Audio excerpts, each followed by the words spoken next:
तो मित्रों, इस समय बिहार में हुआ एक इनकाउंटर बहुत ही चर्चा का विषय बना हुआ है। भोजपुर जिले में शाहपुर के बेलौटी गांव निवासी भरत तिवारी का इनकाउंटर हुआ है। भरत तिवारी जो आरा जिले के जवनिया गांव में होने वाले बाढ़ कटाव को लेकर के आवाज उठाते थे। प्रत्येक वर्ष बाढ़ आती है तो जवनिया गांव है आरा जिले में, वह जवनिया गांव बाढ़ के कटाव में बह जाता है। होता क्या है, तो नदी में गाद जमती जाती है और नदी में पानी का वेग किनारों को काटता हुआ अपना रास्ता बनाते चलता है। तो पिछले वर्ष भी जवनिया गांव पूरा का पूरा नदी में समा गया था। रात के समय सोते हुए लोग भी पानी में बह गए थे, बहुत बड़ा नुकसान हुआ था। तो भरत तिवारी जवनिया गांव के पीड़ितों को, बाढ़ पीड़ितों को मुआवजा मिले, जमीन मिले, मकान मिले, सहायता मिले सरकार से, इसके लिए आवाज उठाते थे। और वह अपने सोच से कट्टर हिंदू भी थे, राष्ट्रवादी थे। एक समय वो भाजपा सरकार का भी खुलकर समर्थन करते थे। लेकिन बाद में क्या हुआ, तो आम जन की समस्याओं को लेकर के वो सरकारी कार्यालयों में, दफ्तर में चक्कर लगाते रहे और जिस हिसाब से उनको कार्य करवाना था जनता के लिए या होना चाहिए था, उस हिसाब से शासन प्रशासन की ओर से, सरकार की ओर से सहायता उपलब्ध नहीं करवाई जाती थी। जिससे आक्रोशित होकर के भरत तिवारी ने हथियार उठा लिया और हथियार उठा करके सोशल मीडिया में भी प्रदर्शन करना शुरू किया और उग्र स्वभाव के हो गए। लेकिन भरत तिवारी का वीडियो सोशल मीडिया में चलता था। शासन प्रशासन सरकार को भी इस बात की जानकारी थी और सरकार की ओर से, प्रशासन की ओर से भरत तिवारी को मानसिक रूप से विक्षिप्त घोषित कर दिया गया था। तो कल की घटना है, कल ऐसा हुआ कि पुलिस गई पकड़ने के लिए भरत तिवारी को, कि भरत तिवारी को पकड़ करके इसको सरेंडर करवाएंगे, मानसिक अस्पताल में इलाज करवाएंगे, समझाएंगे, बुझाएंगे, जिससे कि यह जो हथियार उठाया है वो हथियार डाल दे, आत्मसमर्पण कर दे। लेकिन एक गुस्से में आया हुआ युवक जो परेशान था कि आम जन को सुविधाएं नहीं मिल रही है, जो बाढ़ पीड़ित है उनको मुआवजा नहीं मिल रहा है, सही जगह पर जमीन मकान नहीं मिल रहा है, जितना मुआवजा मिला है वो काफ़ी नहीं है और अधिक मिलना चाहिए। इस सब बातों से आक्रोशित होकर के तो जब पुलिस पकड़ने के लिए पहुंचा भरत तिवारी को, भरत तिवारी ने पहले तो एक बार फायर किया, उसके बाद पुलिस ने घेराबंदी कर दी। घेराबंदी करने के बाद भरत तिवारी को सरेंडर करने के लिए कहा गया। लेकिन बातचीत होते ऐसा वीडियो में दिख रहा है कि भरत तिवारी ने बंदूक फेंक दिया कि हम ठीक है सरेंडर कर देते हैं, आप लोगों की बात को मान लेते हैं। उसके बाद भी पुलिस ने ताबड़तोड़ 5 फायर करके इनकाउंटर कर दिया भरत तिवारी का। तो इस पर भी विवाद है कि यह इनकाउंटर है या हत्या है, क्योंकि हथियार फेंक दिया सरेंडर करने के लिए, उसके बाद पुलिस ने गोली मारी है। तो कहीं न कहीं पुलिस यह निर्णय करने में चूक गई है कि यह सरेंडर कर रहा है, सरेंडर कर दिया है, क्योंकि जब तक उसके हाथ में हथियार था उस समय अगर इनकाउंटर किया जाता तो यह पता चलता कि वह पुलिस पर फायर कर सकता है, पुलिस को आत्मरक्षा की आवश्यकता है। लेकिन वह तो हथियार फेंक चुका था, तब जाकर के पुलिस ने इनकाउंटर किया है। यह विवाद का विषय है। लेकिन अब इस पर अनेकों प्रश्न उठ रहे हैं, तरह तरह की बातें हो रही है। कोई भरत तिवारी को क्रांतिकारी कह रहा है, तो कोई बागी कह रहा है, कोई कह रहा है कि वो हथियार उठा लिया था।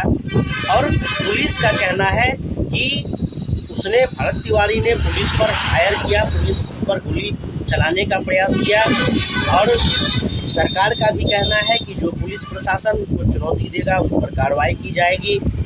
तो इस समय ऐसा माहौल बना हुआ है कि राजनीति शुरू हो गई है। ऐसा माहौल बना हुआ है कि उस पर राजनीति शुरू हो गई है। विभिन्न राजनीतिक दल इस पर अपने हिसाब से बातों को रख रहे हैं। बहुत से बुद्धिजीवी पत्रकार अपने हिसाब से, बहुत सारे संगठन अपने हिसाब से, सब अपने अपने हिसाब से भरत तिवारी एनकाउंटर प्रकरण को अपने अपने हिसाब से रंग देने का प्रयास कर रहा है और मामले को अपने पक्ष में मोड़ने का प्रयास कर रहा है। लेकिन कुछ बातें हैं जो मैं रखना चाहूँगा मित्रों आप लोगों के बीच में, कि ऐसा होता है कि सरकार की नाकामी होती है, प्रशासन की नाकामी होती है, जनता को जो न्याय मिलना चाहिए वो नहीं मिल पाता है, जनता को जो सुविधा मिलनी चाहिए वो नहीं मिल पाता है, जो मुआवजा मिलना चाहिए वो नहीं मिल पाता है।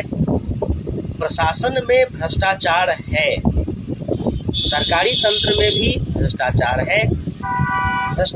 है, जनता में रोष है, और जनता में रोष है तो ऐसे व्यक्ति हैं समाज में जो उग्र हो जाते हैं, गुस्से में आ जाते हैं, कई बार देखा जाता है।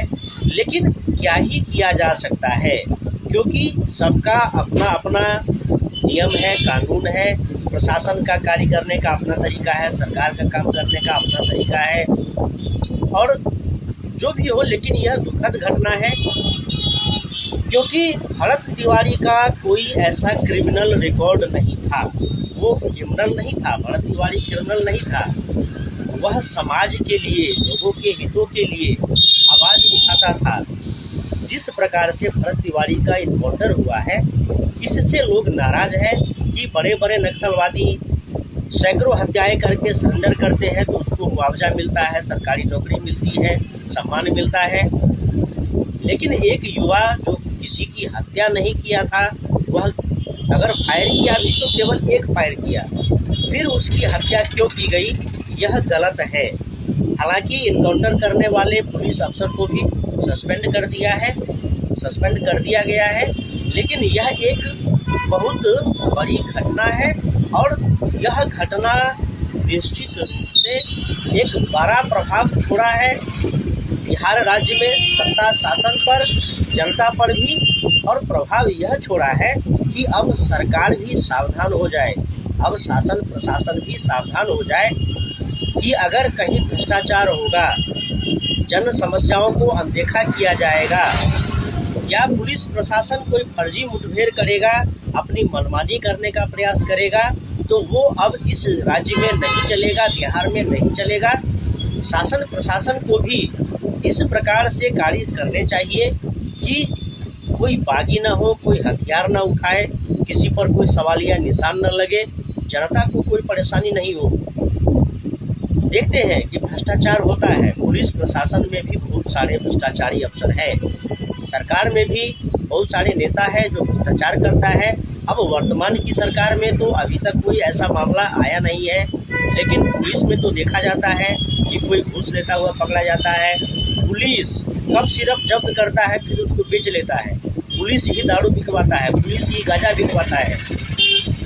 तो कहीं न कहीं प्रशासन को बुद्धिमत्ता से कार्य करना होगा। जहाँ तक स्मार्ट पुलिसिंग की बात होती है तो स्मार्ट पुलिसिंग दिखाना होगा, सरकार को भी जन हित के कार्य को कर करके दिखाना होगा। आखिर कहीं न कहीं कमी थी, तभी कोई युवा बागी बना और हथियार उठाया और उसका एनकाउंटर हुआ। लेकिन अब क्या है, अब जनता भरत तिवारी को हीरो मान रही है, हीरो मान करके उसका शव यात्रा निकाला जा रहा है, दाह संस्कार हो रहे हैं और बहुत तरह की बातें हो रही है। लेकिन भविष्य में इस प्रकार की घटनाएं नहीं हो, इसलिए सरकार को, सरकारी कर्मचारियों को अपने कार्यशैली में सुधार करना चाहिए, पुलिस प्रशासन को अपने कार्यशैली में सुधार करना चाहिए, क्योंकि लोकतंत्र और सरकार कानून व्यवस्था इसलिए है कि वो जनता की सेवा करे, जनता की सेवा करे, न कि जनता का मालिक बन जाए। सबसे पहले तो सबको अपने बुद्धि विवेक शिक्षा संस्कार में बदलाव लाने की आवश्यकता है। कि कोई सरकार में बैठा है, कोई मंत्री है, कोई विधायक है, सांसद है, तो वो जनता की सेवा के लिए है। कोई पुलिस प्रशासन में है तो वो जनता की सेवा के लिए है। सेवा भाव से अगर कार्य किए जाए तब कोई क्यों बागी बनेगा और क्यों एनकाउंटर कार्रवाई करने की आवश्यकता हो।